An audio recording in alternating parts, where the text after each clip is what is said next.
ମୁଁ ଆଜି ପୋଟଳରେ ଦୁଇଟା एकदम नुआ प्रकार रेसिपी बनैबी। आपण पोटलर ए दुईटा जाक रेसिपी को बहुत सहजरे आ कम समय रे प्रस्तुत करी पखाल भात, गरम भात, रुटी, पराठा सहित खाई परिबे कि लंच बॉक्स कि टिफिन बॉक्स रे दे परिबे। जदि आपण पोटलर से गोटे प्रकार तरकारी कि भजा खाई खाई बोर हो गले आ पोटल रे किछि नुआ आ टेस्टी खाइबा को चाहूचंती ताहाले ए रेसिपी को शेष पर्यंत देखंतु। नमस्कार, ट्विंकल किचन को आपण मानकु स्वागत। पोटलर प्रथम रेसिपी पई मैं 250 ग्राम पोटल नहीं ता सहित 2टा मीडियम साइज रो आलू आ 3टा मीडियम साइज रो पियाज नहीं। एथिरे पियाज रो क्वांटिटी टिके अधिक रहिबो। पोटल आलूर क्वांटिटी आपण हिसाब रे कम बेसी करि परिबे। एबे हमें पोटल आ आलू को काटिबा। प्रथमे हमें पोटलर ऊपर स्किन को एमती भाबे लाइटली पील करि देबे। तापरे आपण पोटलर ऊपर पट मुंड तल पट मुंड को काटिकी बाहर कला परे पोटल को मझिरु दिखंड करी काटिकी नै जिबे। एबे हमें आलू को काटिबा। आलू को टिके मोटा मोटा आ लंबा लंबा करी काटिकी नै जिबे। मु जो पियाज नहीं थी मु पियाज को पतला पतला लंबा लंबा करी काटिकी नहीं जाइछि। पोटल को भल से धोइला परे मु एठी पोटल को गोटे बड़ बाउल ले नहीं जाइछि। एबे हमें एथिरे 1/3 टेबल स्पून हळदी गुंड दबा आ स्वाद अनुसार लूण पकई पोटल को भल से मिक्स करि दबा। मैं कड़ाई रे किछि तेल दे गरम होबाक रखिथिली। तेल भल भाव गरम हो गला परे आमे एथिरे गोटे गोटे करी पोटल को दे दबा आ पोटल को लेउटे लेउटे मीडियम टू हाई फ्लेम रे भल से लाइट गोल्डन ब्राउन कलर हबा पर्यंत भाजिबा। पोटल एटी भल से भाजी जाइछि। एबे आमे पोटल को गोटे प्लेट रे काढी दबा। तेल एटी गरम अच्छी सेम तेल रे मैं गोटे सुखिला लंका को भांगिकी पकईछि। तापरे मैं एथिरे अधा छोट चामच जीरा और अधा छोट चामच सोरिष देइछि। जीरा सोरिष सुखिला लंका भल से भाजी गला परे मैं 6 ରୁ 7 पाखुड़ा रसुण को छोट छोट करी काटिकी देइछि।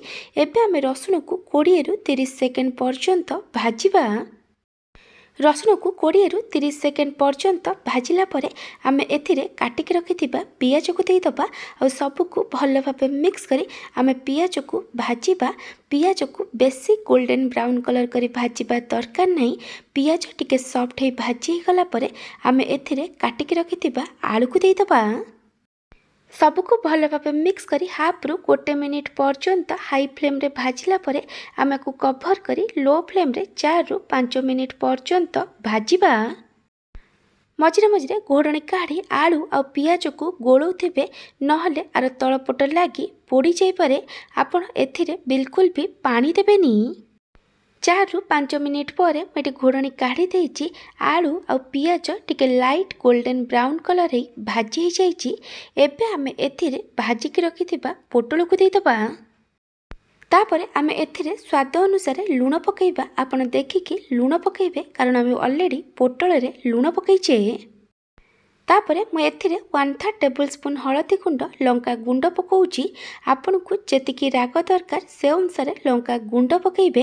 गोटे छोट चामच जीरा धनिया गुंड दबा आ गोटे छोट चामच मेटी चिकन मसला देइछि। आ जगार आपण किछि भी सब्जी मसला नहीं परिबे। एबे हमें सबको भल भाव मिक्स करी आमे को लो फ्लेम रे 1 ରୁ 2 मिनिट पर्यंत फ्राई करिबा जेमती गुंड मसलार कंचा बास्ना पळेबो। 1 ରୁ 2 मिनिट पर मैं एथिरे गोटे बड़ टमाटो को छोट छोट करी काटिकी देइछि। एबे हमें सबको आउ थरे भल भाव मिक्स करी दबा। तापरे आमे को कवर करी लो फ्लेम रे 7 ରୁ 8 मिनिट पर्यंत कुक करिबा जेमती आलू आ पोटल भल भाव सिझी जिवो। मझिरे मझिरे घोड़णी काढ़ी आलू आ पोटल को गोलौथिबे नहले आर तलपट लागी पोड़ी जाई पारे।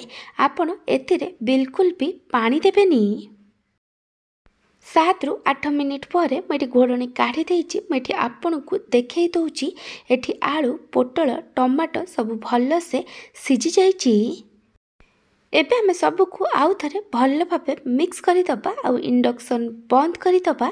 आपण चाहिले आ ऊपर किछि काटिकी धनिया पत्र पकई परिबे। पोटलर एही रेसिपी एठी रेडी हो जाइछि। सेकेंड रेसिपी स्टार्ट करने पूर्व मु आपन को गोटे छोट रिक्वेस्ट करुच्ची जदि आपन को यह रेसिपी भल लगे ताले लाइक करेंगे आपण को सांग मान सहित शेयर करेंगे जदि एपर्यंत मो चैनल को सब्सक्राइब करना तो सब्सक्राइब करने को जमार भूलें पाखे बेल आइकन ने ऑल नोटिफिकेशन ने क्लिक करेंगे यह द्वारा मो जो वीडियो आसो आपन प्रथम देखिपारे जदि फेसबुक देखुं फॉलो करने को जमार भूलें। पोटलर सेकेंड रेसिपी मुझे 250 ग्राम पोटल नहीं आ सहित 2टा मीडियम साइज रो आलू नहीं मुझे आलू को मझीरु दिखंड करी काटिकी नहीं पोटल आ आलूर क्वांटिटी आपण हिसाब रे कम बेसी करें। मुझे गोटे प्रेसर कुकर रे गोटे ग्लास पानी देइछि एबे आमे पोटल आलू को भल से धोईकी प्रेसर कुकर रे दे दबा तापरे प्रेसर कुकर लीड बंद करी हाई फ्लेम रे गोटे हुइसिल आ लो फ्लेम रे गोटे हुइसिल आसीबा पर्यंत पोटल आ आलू को सिजेइबा। प्रेसर कुकर रु 2टा हुइसिल आसला परे मु गैस बंद करी देइथिली। प्रेसर कुकर पूरा भेपर गला परे मुझे लीड खोली एठी आलू आ पोटल भल से सिझी जाइछि। एबे आमे आलू आ पोटल को पानी रु छाणिकी गोटे बड़ प्लेट रे काढ़ी दबा आ आलू पोटल को भल से ठंडा हवा को दबा। आलू पोटल भल से ठंडा हला परे प्रथमे आमे पोटलर ऊपर पट मुंड आ तल पट मुंड को एमती बाहर कर दबा तापरे पोटल को टिके चिपी देबे पोटल रे जो एक्स्ट्रा पानी अछि से बाहरी जिवो। तापरे पोटल को एमती टिके खोलिकी देखि देबे जदि पोटल रे बेसी टाण मंजी थिबो ताहाले ताको बाहर कर देबे। एबे आमे पोटल को गोटे बड़ बाउल ले काढ़ी दबा तापरे आमे आलूर ऊपर चोपा को छड़ेकी नहीं जिबा। आपण एही रेसिपी को को जगार देखुचंती कमेंट सेक्शन में जणेबे। एबे आमे पोटल आलू रे स्वाद अनुसार लूण पकेइबा आ पोटल आलू को भल से चकड़ीकी नहीं जिबा। मु एठी हाथ रे चकड़ुची आपण चाहिले गोटे मैसर सहायता रे पोटल आलू को चकड़ीकी नहीं जिबे। मुझे गोटे कड़ाई रे किछि सोरिष तेल दे गरम होबाक रखी सोरिष तेल जगार आप रिफाइन ऑयल नहीं पारे किंतु सोरिष तेल रे एही रेसिपी बनैले तार टेस्ट बहुत भल आसी थाए। सोरिष तेल भल से गरम हो गला परे मैं सुखिला लंका आ गोटे छोट चामच पंच फुटण देइछि।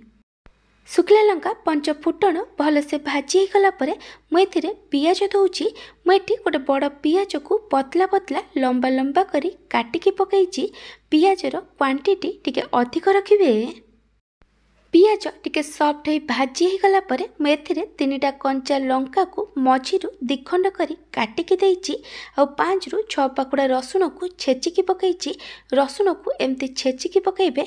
रसुण पेस्ट देवेनी आपण को जेतिकी राग दरकार से अनुसार कंचा लंका नेबे। एबे आमे सब को भल भाबे मिक्स करी आको भाजीबा जेमती पियाज भल से लाइट गोल्डन ब्राउन कलर रे भाजी हो जिवो। पियाज एटी भल से भाजी हो गलानी। एबे मु एथिरे आधा छोट चामच हळदी गुंड आ लंका गुंड दउची आपण को जेतिकी राग दरकार से अनुसार लंका गुंड देबे। हळदी गुंड लंका गुंड एटी ऑप्शनल अछि। सबको भल भाव मिक्स करी 20 रु 30 सेकेंड पर्यंत फ्राए कला परे मुझे चकड़ी रखि आलू आ पोटल को दे देइछि। एबे आमे सबको भल भाव मिक्स करी आमे आकु लो टू मीडियम फ्लेम रे कंटिन्यूअस गोले गोले 4 रु 5 मिनिट पर्यंत कुक करिबा। एमती कुक करिबा द्वारा पोटल आलू भर्तार टेस्ट बहुत भल आसीबो। एटी 4 रु 5 मिनिट हो गलानी। एबे आमे सबको आउ थरे भल भाव मिक्स करी दबा आ गैस बंद करी दबा। आपण चाहिले आ ऊपर किछि काटिकी धनिया पत्र पकई परिबे। पोटल आलू चोखा बा भर्ता एटी रेडी हो जाइछि। जदि आपण को पोटलर एही 2 प्रकार रेसिपी भल लगी ताले को लाइक करिवे आपण को सांग मानक सहित शेयर करिवे। जदि एपर्यंत मो चैनल को सब्सक्राइब करि नाहंती ताले सब्सक्राइब करबा को जमार भूलिबेनी।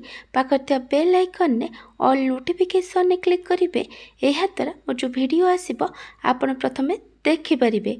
जदि फेसबुक रे देखुचंती ताले फॉलो करबा को जमार भूलिबेनी। Thank you for watching.